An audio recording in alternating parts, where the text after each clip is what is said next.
रामबन मात्रा फैलती का रहने वाला हूं। शबीर अहमद मेरा नाम है।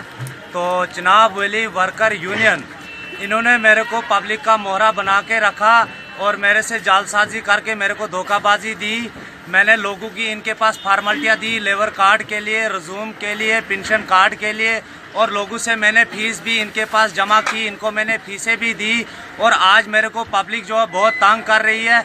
लिहाजा मैं अवाम के लिए मांग करता हूं चुनाव वली वर्कर यूनियन से, जो कि उन्होंने मुझे पब्लिक सिटी सेक्रेटरी रखा था, और मैं उनसे मांग करता हूं कि महीने के 15 दिन के अंदर अगर वो लोगों की फॉर्मेलिटियाँ जो है रजूम वगैरह बनाकर देते हैं तो ठीक है, ना देते हैं तो मुझे कानून से मजबूरन मदद मांगनी पड़ेगी और कानून का जो खर्चा होगा वो चुनाव वली वर्कर यूनियन को देना पड़ेगा। जी, हमारे साथ कम से कम कोई 20 आदमी है।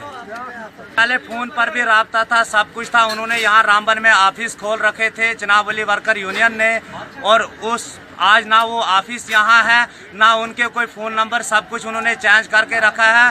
लिहाजा मुझे पब्लिक जनाब बहुत तंग कर रही है यहाँ पर, और मैं पब्लिक के लिए मांग करता हूँ।